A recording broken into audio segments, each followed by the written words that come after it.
Hmm.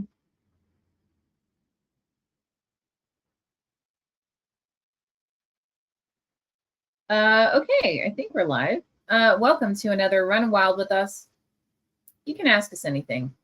I'm Lisa Kastner. I'm the founder and executive editor of Running Wild, and which consists of Running Wild Press, Rise Press, and now we have most recently partnered with Monstrous Books with James Aquilone, the founder and owner. And we are here with you newly on Wednesdays between 5 and 6 Pacific time, 8 and 9 p.m. Eastern time, so that you can ask us whatever the heck you want. You can ask us about publishing, about creative writing, meaning craft. You can ask us about, I don't know, whatever. It doesn't matter. But typically it's me, Ben White, who is one of our executive editors, and Peter Wright, who is another one of our executive editors. And the way this typically works is you post to us whatever it is that you have questions about. You just put it in the comments section.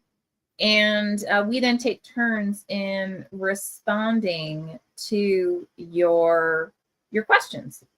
So yeah, it's pretty simple, I think. And oh, here we go. And here is the infamous Ben. Hey, good evening. Hey man, how's it going? It's good. Awesome. Just another Wednesday. Oh yeah, it looks like you got some sun. Your head's all freckly. But yeah, we've had 70 degrees here the last couple of days. Really? You can't let that get away. Nice. Gotta take advantage of that. That sounds like you've been having fun. Well, sitting outside reading a pocket full of teeth. Oh yeah? What do you think? It's good. I've got about 30 pages to go. Oh, that's not bad. Not bad. She does end it with like you're gonna, I think you'll feel really fulfilled at the end. Mm-hmm. Yeah, it's coming together. That is awesome. Along the way. And it left there were many paths it could have taken. Oh yeah. Yeah. Oh yeah. And when she gets there, like I said, you'll definitely be like, oh, okay. All right. Good. And I think we have Peter, but I can't see him. I don't know if it's me. We do. I don't know how to do this. No. Oh, I know it is. I didn't actually set the thing up. Running around. Here I am. There you are. Yeah. How are you? How are you? Awesome. How are you doing, young man? I'm doing good. Doing good. Temperatures are rising. Things are good. All right. Woohoo! Mm-hmm. And I followed Ben's advice. Uh-oh. What got me a chair. Oh, is it a schmancy chair? Well, Ben is in a schmancy chair. I got the exact one that you have. Really comfortable. What's funny is that I installed it and sat down in it, and I'm like, why is this not working? I'm doing the adjustment. I'm like, why can't I tilt backward? Why can't I tilt backward? Mm-hmm. I can tilt forward, but I can't tilt backward. Well, I installed the base the wrong way, so I just had to turn it around so that it actually worked the right way. So score one for me. Gotta love it, man. Yep. So other than that, things are good. Things are good. Good. Excellent. Yeah, we've been getting rain. Well, this is I think the first day of rain, but they anticipate we'll have rain for the next like 2-3 days. So this will be interesting. Oh, wow. Mm-hmm. That's a good thing, right? Oh yeah. I think so. Well, for my area, it's a good thing, but for the areas that got burned out, I think it'll depend on how much flooding's caused by it. So yeah. Wow. Mm-hmm. Are the fires out by now? I haven't looked. As of what's today, Wednesday? I think as of Monday, Oh, end of day Monday, they were all finally out. So oh well. yeah, so they actually do controlled fires to try and prevent anything egregious. So all the uncontrolled fires, yeah, that's the best way to put it. They're all finally out. Mm-hmm. Oh, good. Mm-hmm. Yep. Now the recovery can begin. Now, exactly. Yeah. So now I'm like double checking what I said. 51,818 emergency responses, 337 wildfires. Wow. 57,636 actual acres were burned. And as far as we know, 29 fatalities, 16,244 structures were destroyed. Wow. 16,000? 16,000. Wow. And I know that's the conservative estimate because I'm getting it off of the California fire, like it's the official government version. Mm-hmm. So it's the most reliable, but it's also like more on the conservative side, I guess you could say. And it says it includes all 10 plus acre wildfires. So like little smaller ones aren't included in this. Mm. Yeah. So, but it's funny. I've had more people ask me like, was your house impacted? Like, were you guys impacted? And it like the closest fire was 10 miles from my house, but it was so bad. Like, I usually do morning walks. I skipped mine this morning because the air quality is still so bad, and it raining. I was like, but like you go and my morning walks are at like 5 o'clock in the morning, right? 5:30 in the morning. So I go on my morning walk. I mean, it smelled like a slightly chemical fireplace, and B, like it was like you were walking in a cloud, but like a more dense cloud, and that's all smoke and ash from the wildfires, and I'm 10 miles away. Yeah. I mean, can you imagine if you were in the thick of it? Yeah. Oh my God. Like that's just insane. So I have a couple of friends who were directly impacted. Some even lost their homes. And I'm just glad that both from an LA community, meaning like individual perspective, people were very responsive, but also like the number of like official support sites and like places to go to get anything from like food to clothes to like immediate support to get like your home loan paid off, like those things you don't think about, Right. or your payout for your home insurance, all that kind of thing. All that's been really super responsive, which is amazing because you guys lived through it with me with the hurricanes we had like 3 years ago. Mm-hmm. And my ceiling fell in. And they were not responsive. They were like, you can go away now.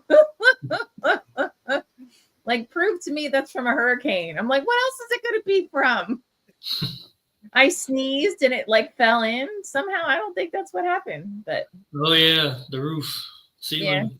Yeah. So, but yeah, no, this is, I think from a response perspective, it's actually been pretty positive for people, but still a horrific event. So Mm-hmm. Yeah, one of my neighbors works for a phone company, and he said he was coordinating all his guys in the area, making sure that the cell phone service was up for the first responders and for the residents, so that everybody could know what's going on and be aware of the situation and react accordingly. He said he was getting frazzled like crazy the last couple of weeks because of that. I bet. Yeah, I ran into him outside the other day. He's like, just like walking out of a cave, just blinking sunshine. He's like, I have no idea what outside is like anymore because I've been inside doing this thing. So it's so intense. I'm like, yeah, but you're doing a good thing. Yeah, exactly. I mean, that's the number of people I knew who they were nowhere near. Like I was closer to the fires than they were. But like their Wi-Fi, their power, would be down for like 3 days, 4 days. Really? Because of where the centers were that they were, they were basically getting their power from, right, or their Right. Wi-Fi from, and that blew my mind because I would have thought they would have had to have been closer, Right. Mm-hmm. But yeah, now it's just, it's been wild. It has been absolutely crazy. So on a lighter note, what have you two been up to? What's exciting in your worlds? Go ahead, Ben.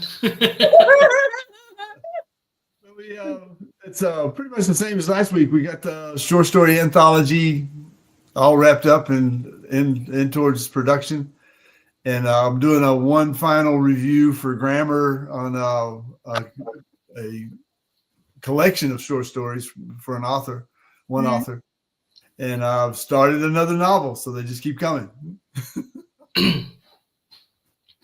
Nice.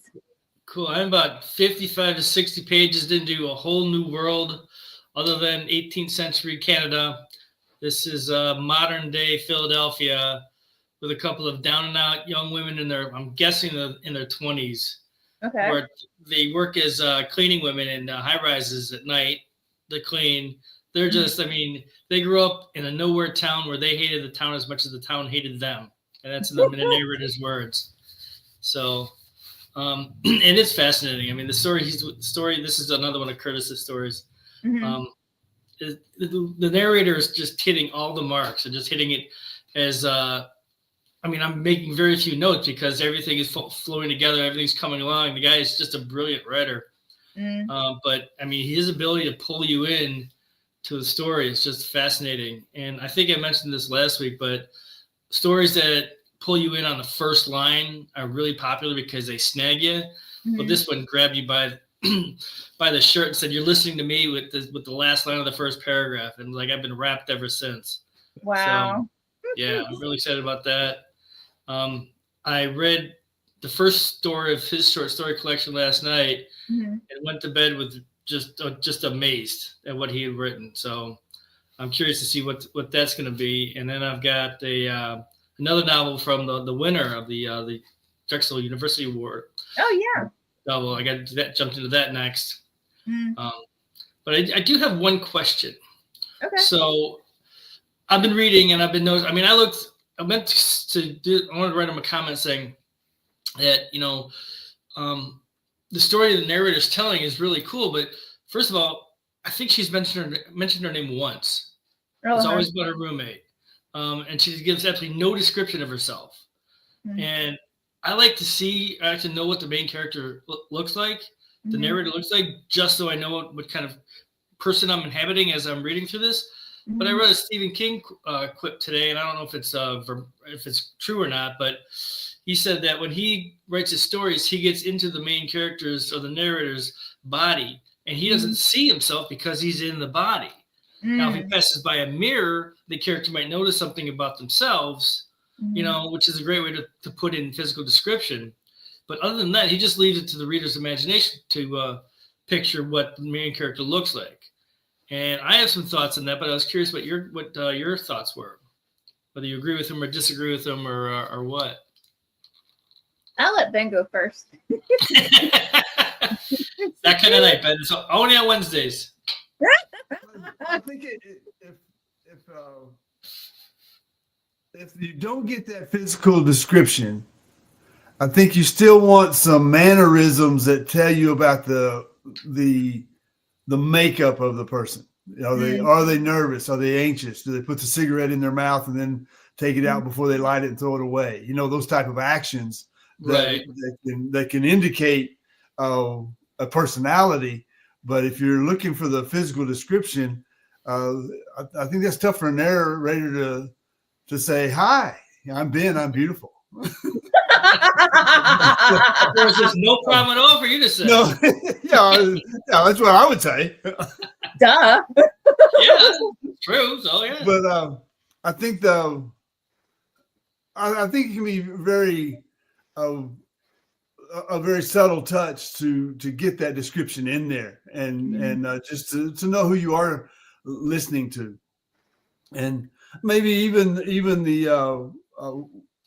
the dialogue can be used to describe a region, or to indicate a region of the nation, the way that they talk or speak, and the language that they use. But it's still not a physical description. It's still just details about who they are. Right. But it certainly help open the door to find out more, and you may want to know more. They say, okay, this sounds like a Southern person, but that's not one type of person. There's a lot of people from the South. And so tell me more. Right. Is this a first person narrative Yep. or third person close? First person? First person. So I'm going to piggyback on what Ben said, and I totally agree with everything he said. And there are a couple of things. One, how self-aware is the character? Very. Because the narrator, because a lot of what can be provided in terms of physical description can be done if they're with, or in an interaction with someone who is like a close friend, or actually with anybody, right? If it's someone who's like a close friend or a partner of some sort, an intimate partner, then the additional details that can be provided in those interactions in terms of the physicality,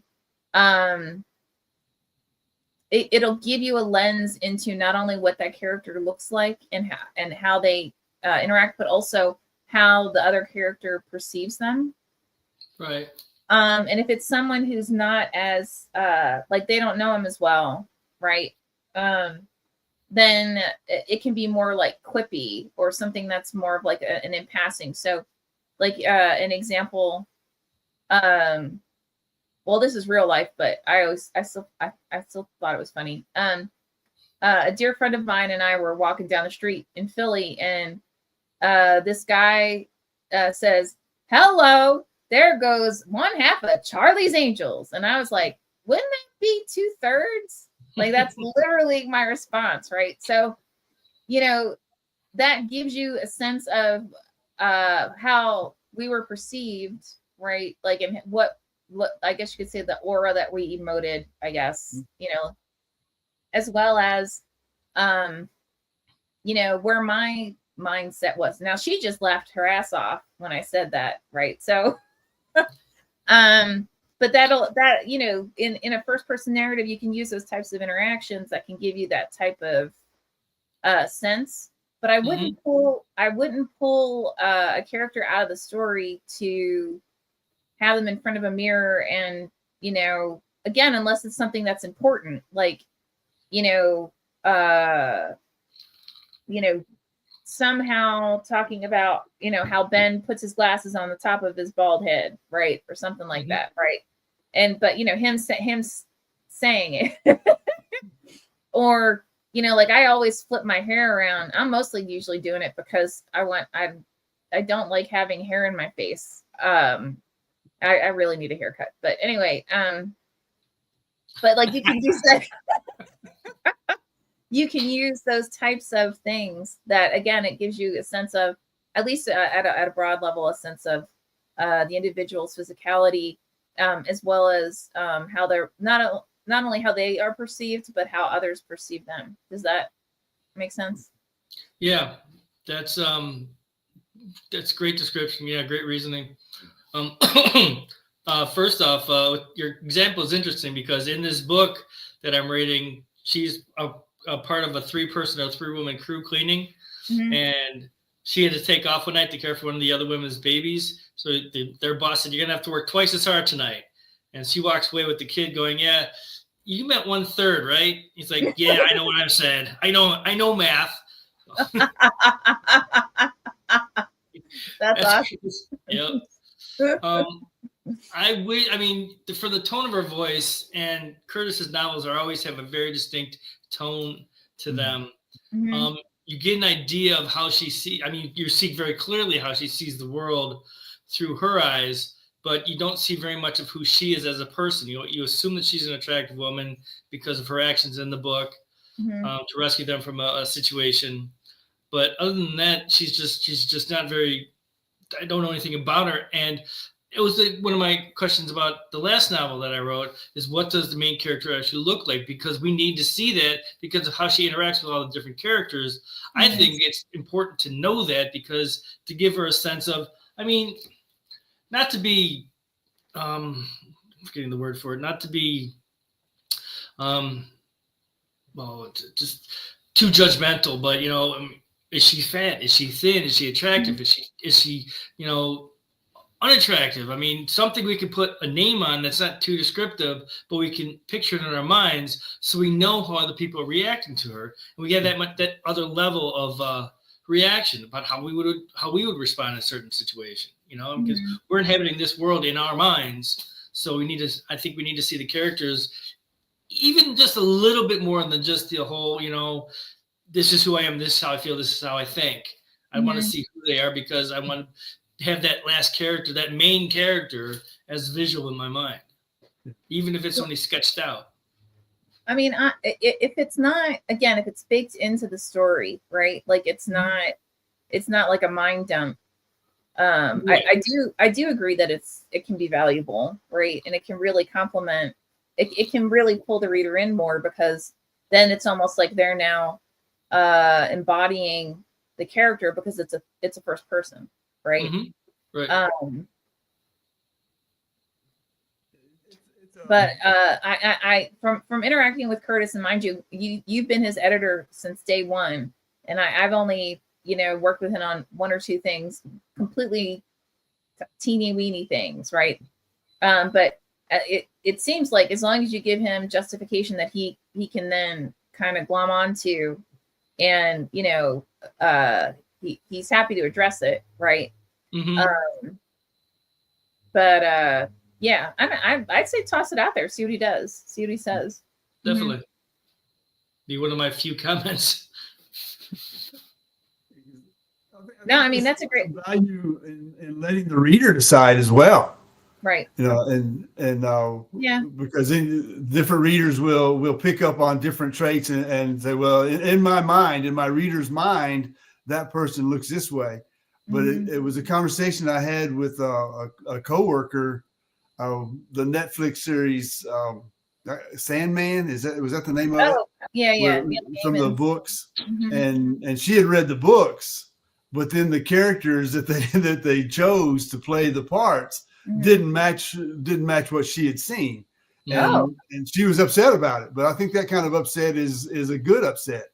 You're bought in, and can this character on the screen pull off what you've got on your screen in your mind? And so there's some people say, yeah, okay, that's the character. She's saying the same thing she said in the book, but sometimes the viewers and the reader don't match up. They're the same person, but they don't match up what they expected, and it hurts. I think Harry Potter got a lot of backlash because of that, because the readers had their own images of the characters in their mind. Yeah. Other than Harry with his glasses, everything else was up for grabs. That's true. Yeah. I really enjoyed the Harry Potter series, but yeah. And that's another one. Like I think so many best-selling books are given a lot of crap. Like it doesn't fulfill certain aspects of craft or writing or narration that readers are going into it and assuming that, well, of course it's going to have X, Y, or Z. But the reality is, like, you don't know why people pick this book up, right? What is it? The Sparkly Vampire one? What's that one? I forget what that one was called. I think Sparkly Vampire really covers it. Twilight. Twilight, that's it. The Twilight series. I actually read those. I mean, it was just a fun read. Like no one read What you it. took away. Sparkly vampires. I mean, no one picked it up. But I knew it. I knew what you meant. So what's that say? That just shows that you read it too. So ha. But I read Paul Coelho's The Alchemist. I had loved The Alchemist, right? I read it a couple times. I did not read The Alchemist for the same reason I read Twilight, right? Yeah. And it's just I think a lot of times people need to go into reading whatever it is that they're going to read with more not appropriate, but understanding what they're about to read, right? Are you about to read Pulp Fiction? Are you about to read like a silly vampire romance? Like who would have thought that someone would toss vampires and romance together in more of like a commercial fiction situation, right? But hell, it worked. Somebody had to. Yeah, it worked. Somebody had to. She sold a hell of a lot of books in that series. So, it's like, just go with it. Try it. Just it may not be your thing, and that's okay. It doesn't have to be your thing. Mm-hmm. I mean, I actually recently had someone that we've published before in our. I think he was in one of our novella anthologies, and he was like, "Would you write a quote for it?" And it's a like a flash fiction collection that he's published elsewhere. And I'll admit, it is not my thing. Like I read the first couple, and I was like, I really wanted to give him edits. I really wanted to give him suggestions. So so the quote I gave him was like a broader, like, hey, this is different. If that kind of thing, right? It wasn't like oh my God, I love this. I can't wait for the next one, that kind of thing. So, but yeah, I don't know. What do you guys think about like the wide variety of books that are out there, and the ones that we see being put out there and becoming popular?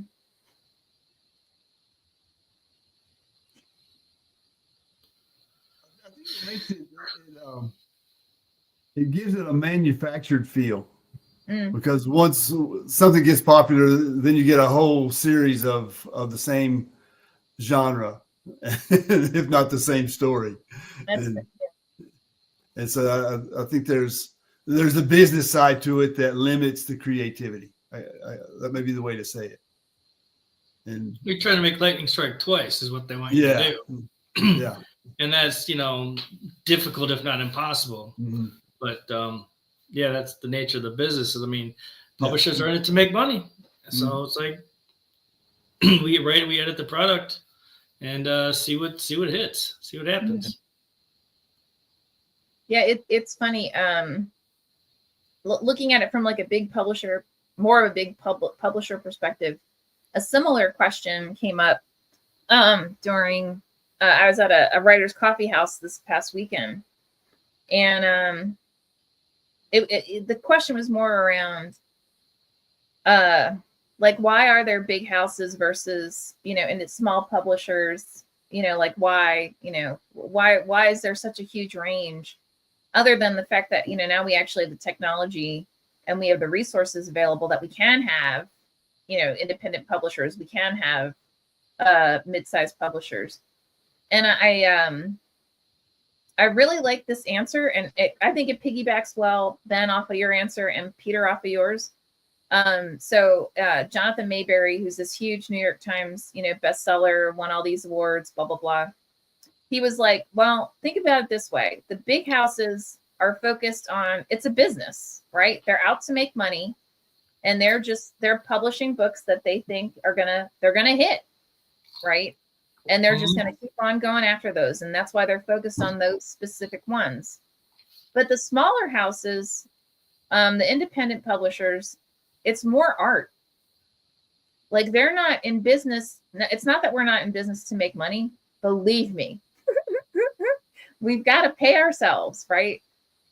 It's more of we're looking at it more from and I can't speak for every small publisher, right? Obviously, but we're looking at craft, we're looking at narrative, we're looking at it in a completely different way than the larger houses, because we know there's all this great art, there are all these great storytellers out there, and we know they're getting ignored by and large because of how the commercial business models are designed today. Right. Mm-hmm. You know, and now I think the other part to this that a lot of people may not be as privy to is that the large houses tend to also, what you'll see is a smaller press will publish something that'll get a lot of attention, whether from a commercial perspective or an art perspective or what have you. And then all of a sudden you'll start seeing similar things published by the larger houses, right? So like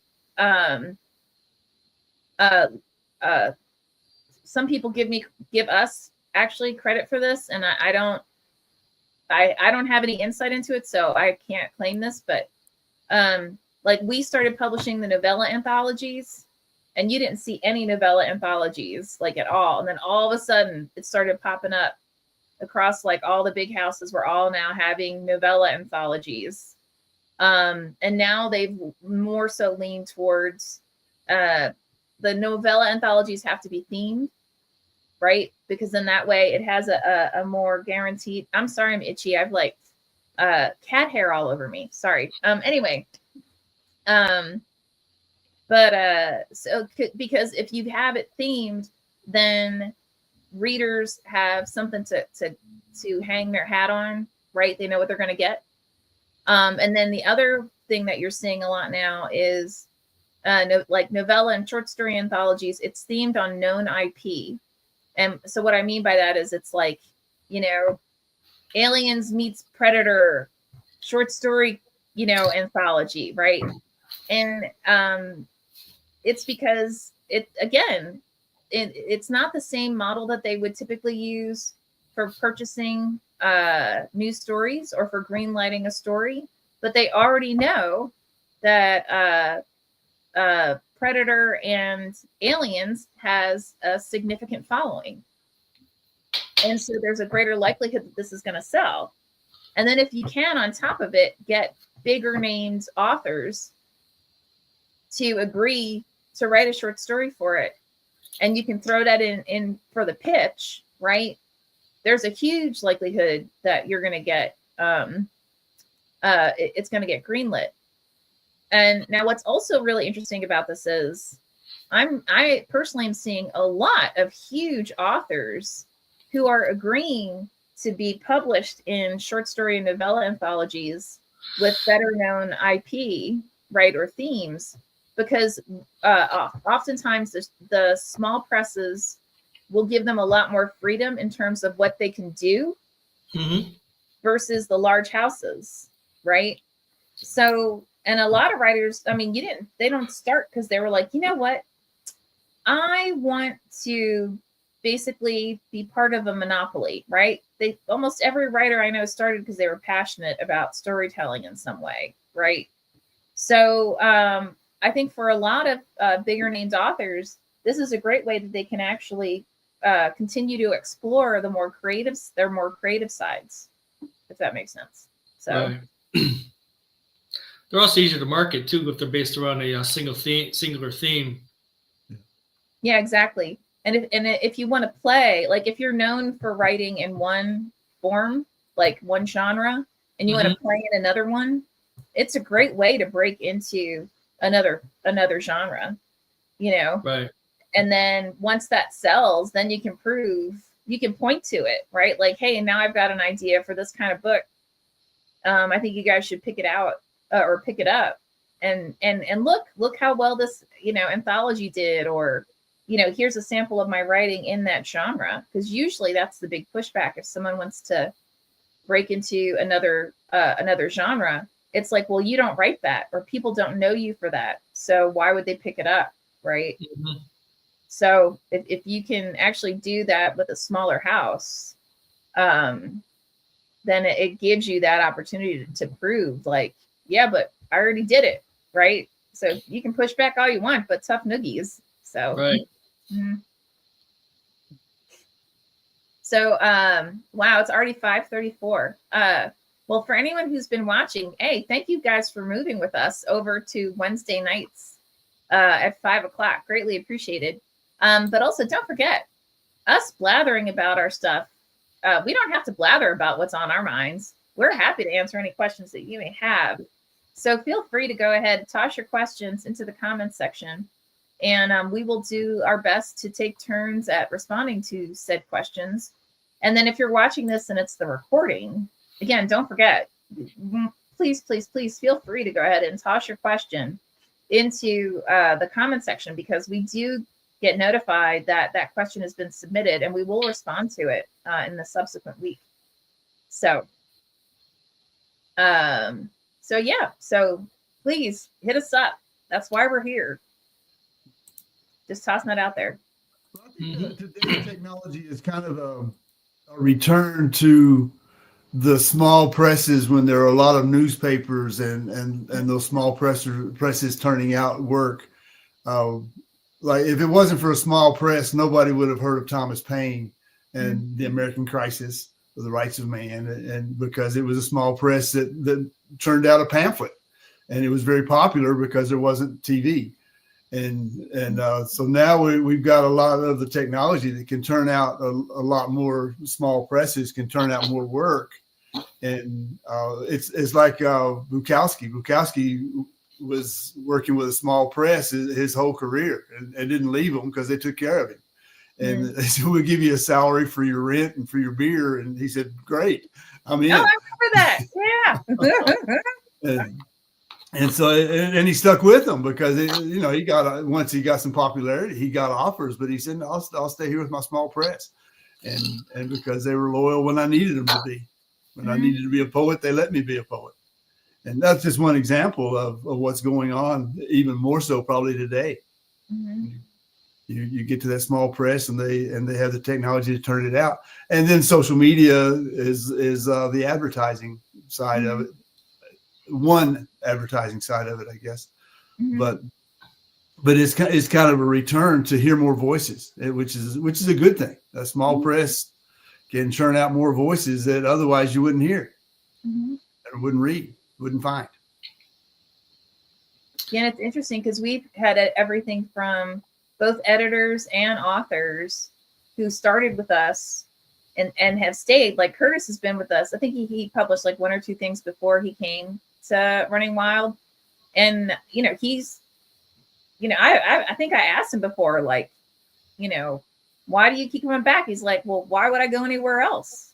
Like, I'm good. I'm like, okay. But we've had both huge names come to us because of our reputation, or because like maybe they worked with us on a short story or a novella, or like we've had folks, like one of their close friends said, no, go to these guys, right? Because they'll actually work with you. They'll treat you well.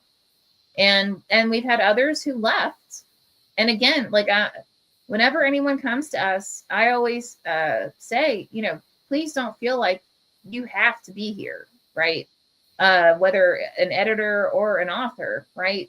If you want to view this as a stepping stone, I completely back that, If you want to stay, I think that's awesome too. And we've had a few people who basically took the creds that they got with all the great work they did with us, and either they actually went with a mid-size or large house and hated it so much they came back, or the stuff that they know, because admittedly we can't pay right now. We're getting there, right? But right now we can't pay what big houses can pay. And so the stuff that they know they can't sell to a big house, but they feel is important, they want to get out there, they come back to us. So yeah. I'm sorry, Peter, you were going to say something? No, I just happened to be surfing today and stumbled across a Vanity Press with its website. And its arguments were pretty cogent. I'm just not a fan of vanity presses. I don't think that logic is the right way for, I don't know, for an artist or an author to take. But I do realize that there is a market for it, and if you do it right, it'll work for you. But like Curtis says, if you're getting taken care of by a press, if you're getting book sales, you're getting your stuff out there, and you're getting your stories picked up, your books picked up. Maybe he is shopping out to the bigger houses and just hasn't hit quite yet. Who knows? Mhm. But I'm happy reading this stuff, being the first or second reader. Like I said, I'm making very few comments, very few notes because the writing is really solid. It's a really good story. Waiting for a happier moment in it right now, but that'll come. Well, right now I'm reading the poetry collection that we all eagerly greenlit. It's basically feminist poetry. I gave some suggestions, but I even said up front, these are all suggestions. Like, this is not a, you have to do it. And I ask a couple questions here and there. And again, it's questions to help, kind of help think through what you're doing in this space, right? It's not, it's so well done. It's not like it has to be done. And honestly, I think we're blessed. We get a lot of submissions like that, we get a lot that aren't like that, but we get a lot. That's why it took me so long with the last book that I worked at. Because yes, it was longer than standard novel by 30,000+ words. Oh, wow. But the leaps and advances she made with each successive version, it's like I wanted to take the time. It took me 5 months to get the last draft out to her. It's kind of in violation of my contract, but I wanted to make it really good. And so I'm curious to see what she comes back with the next iteration. So, it's that good and it just keeps getting that much better. So some books are fast, some books are slow, but it's the finished product that really matters the most. Exactly. And it's funny. We've had some authors who they'll reach out to me like, hey, we're taking so long in the editing process. Are you going to end my contract? I'm like, no. As long as you and your editor are happy with what's happening, and you both are down to that, like your end game is you want this to be the best work possible, I'm good. If you want me to write an addendum or an amendment to the contract, I'm happy to do that as well. Like stating that we won't, get rid of you.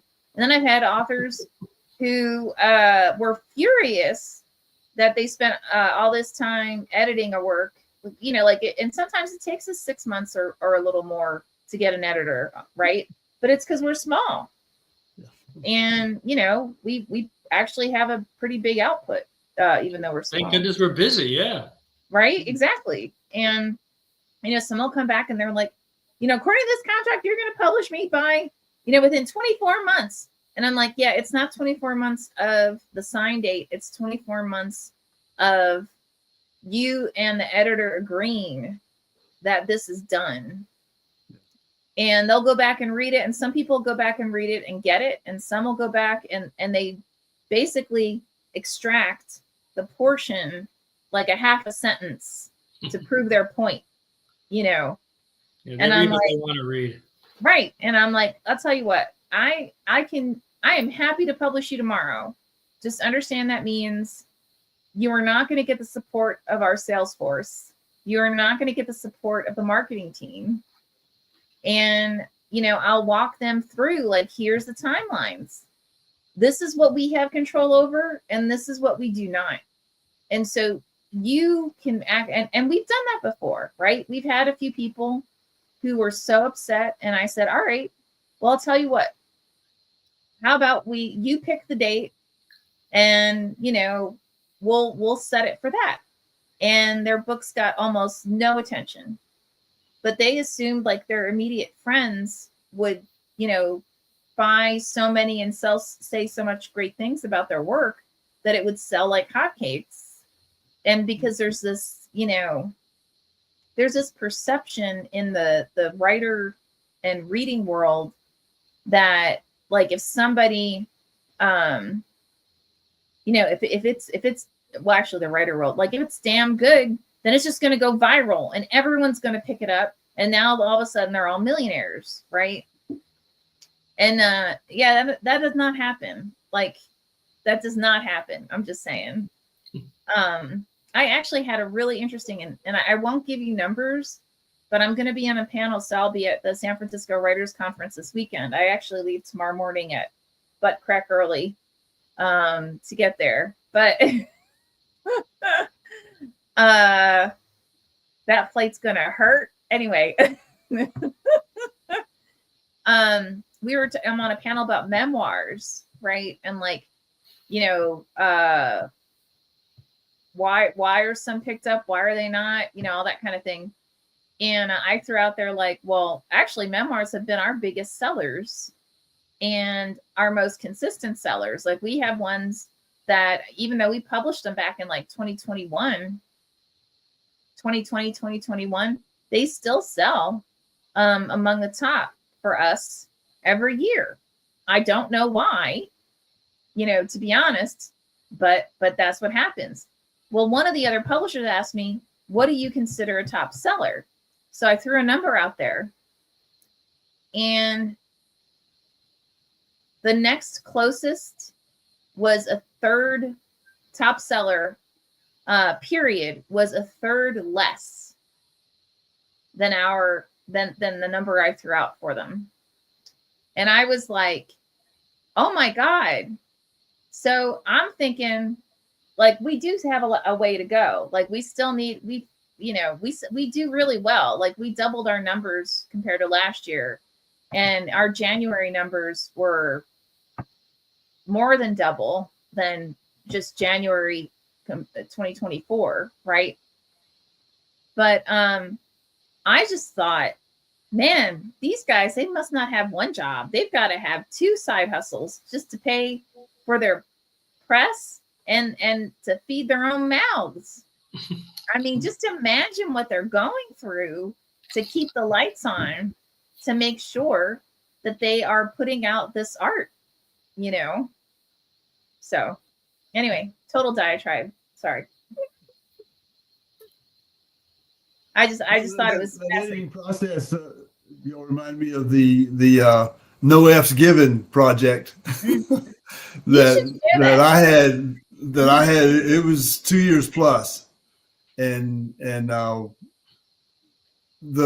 author knew what he wanted, but so my initial editing was the sequence of your story don't make sense. And so we got to move some chunks around and explain, or at least explain something up front to where it makes sense later on.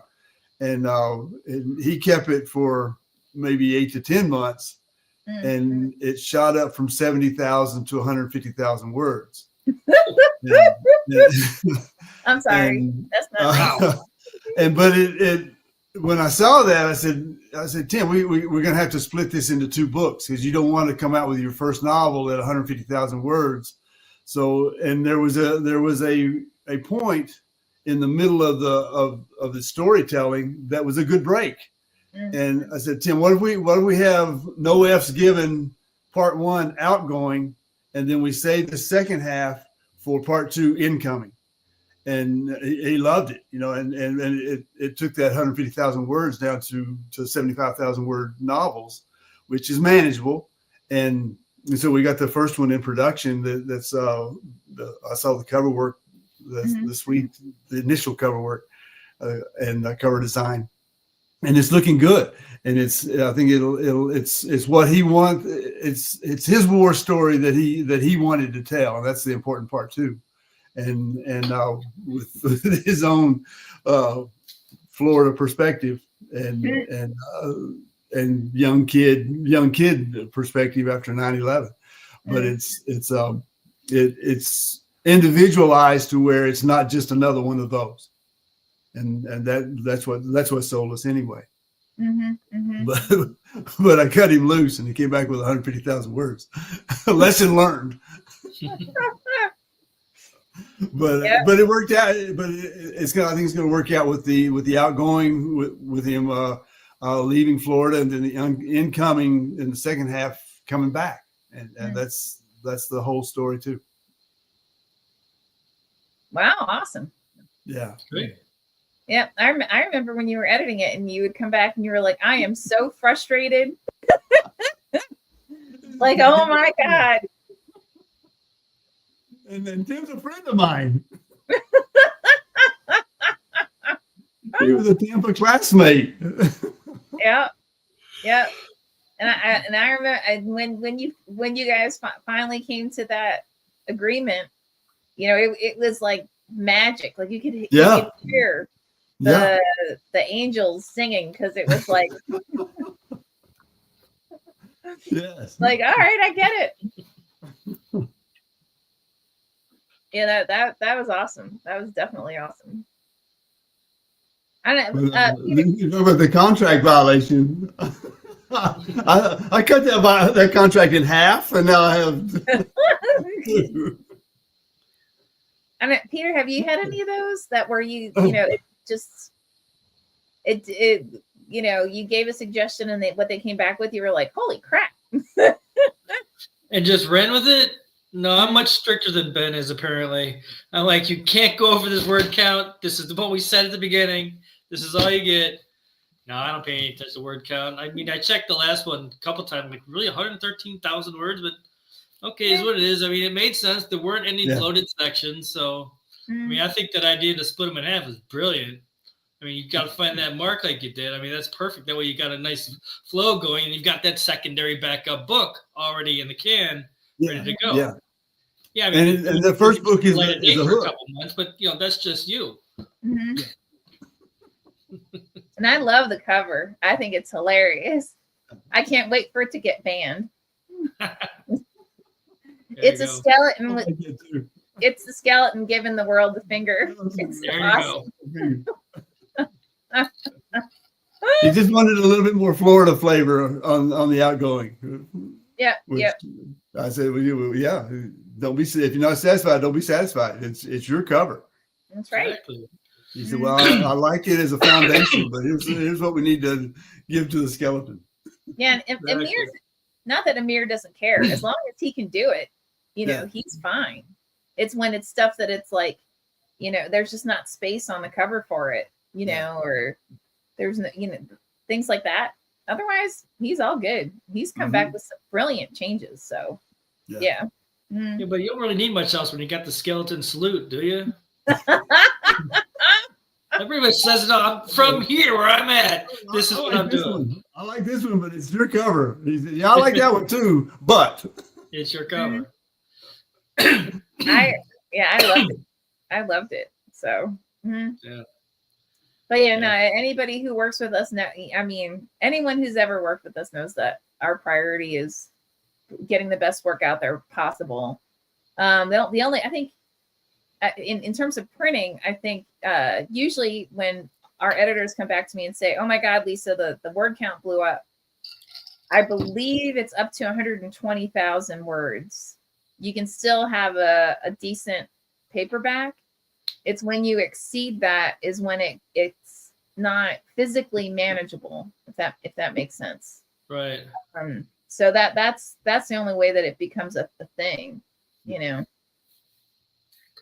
I have read two big books. One of them was It, which was a doorstop. Remember how thick that one was. Another one was a book by L. Ron Hubbard before he became such a thing. Oh, okay. What was the name of his book? It was actually kind of interesting. I mean, I read it a long time ago, but I mean, this thing was a tome. It took me a year and a half to get through, but yeah, it makes over a certain word page count. I mean, either the words get way too small or the page book is way too thick. But if you have a built-in audience, go for it. Like Mr. Queen does. All right, guys, you've got 7 whole minutes, and then we're out of here until next week. So, 6 minutes now. You got 6 whole minutes. 6 whole minutes. We can answer all kinds of questions in 6 minutes, though. That's true, and that's what's a few times it tripped us up. It was in the last 10 minutes. All of a sudden, we guys was like, I'm like, okay. Sure.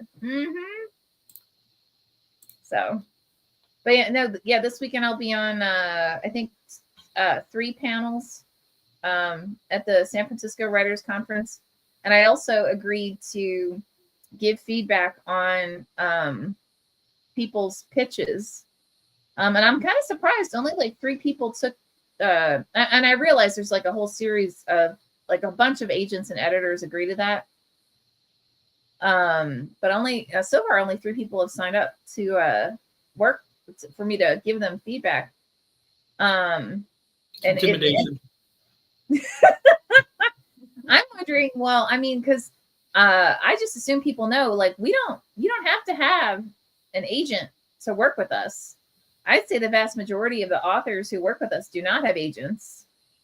And you can have an agent and work with us. We actually have a couple of agents who come to us regularly, and actually sometimes will come to us first with pieces that they're really excited about, you know. So either way, if you're watching and you're wondering about that, we do agented and unagented works. And sometimes, and I also, if that's your thing, if you want an agent, because not everybody wants an agent, you can actually use the fact that you sold the book on your own to us, if we do accept it, as a means of getting an agent. I personally think that's a really smart play, in no matter who the editor or the publisher is. Because again, you've proven that your work can actually sell in the marketplace. Mm-hmm. And it's not that it has to have already been published, it's that it's been accepted. And that also, oftentimes, if you are someone who's more of like a cross-genre writer, it will give them a sense of what your writing style is, depending on the publisher who picks you up. So and I had an email conversation today with one of our authors. She had gotten a review from a place. Mm-hmm. That after the review, they were offering additional services, you know, because that's what their business is. And she was wondering if she should do it or not. And, mm-hmm. you know, I wasn't in any position to say, yeah, do it. or no, don't do it. But the mm-hmm. advice I gave her was, you know, set the goals that you want for your book, whether it's if you want it to have the money making sales, or you want it to have public recognition and an artistic following. You know, you decide. Nobody can tell you what the goal for your book is. And then look at the services and make sure that they are supporting your goals, not theirs. Because theirs is, okay, we got you to buy these services and we did it, but it didn't do any good. Mm-hmm. You know, you want to make sure that it's going to do the good that you want it to do. But you got to have those goals understood. As I said, you know, if they've got a great Rolodex and 1.5 million contacts, it might be worth it.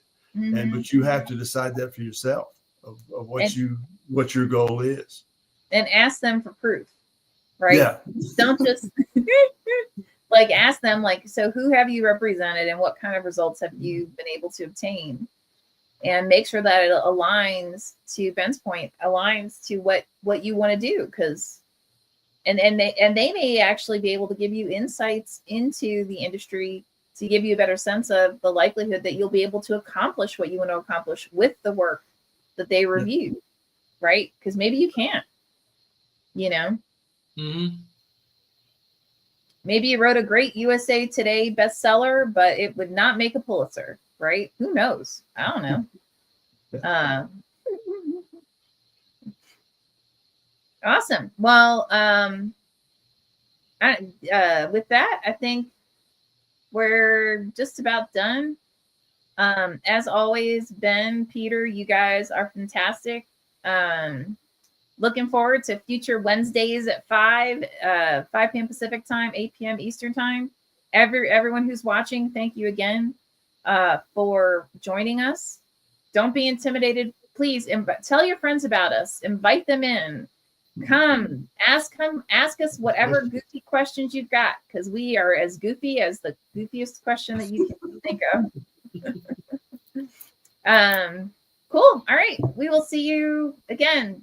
New bat time, new bat channel. See you guys later. Bye.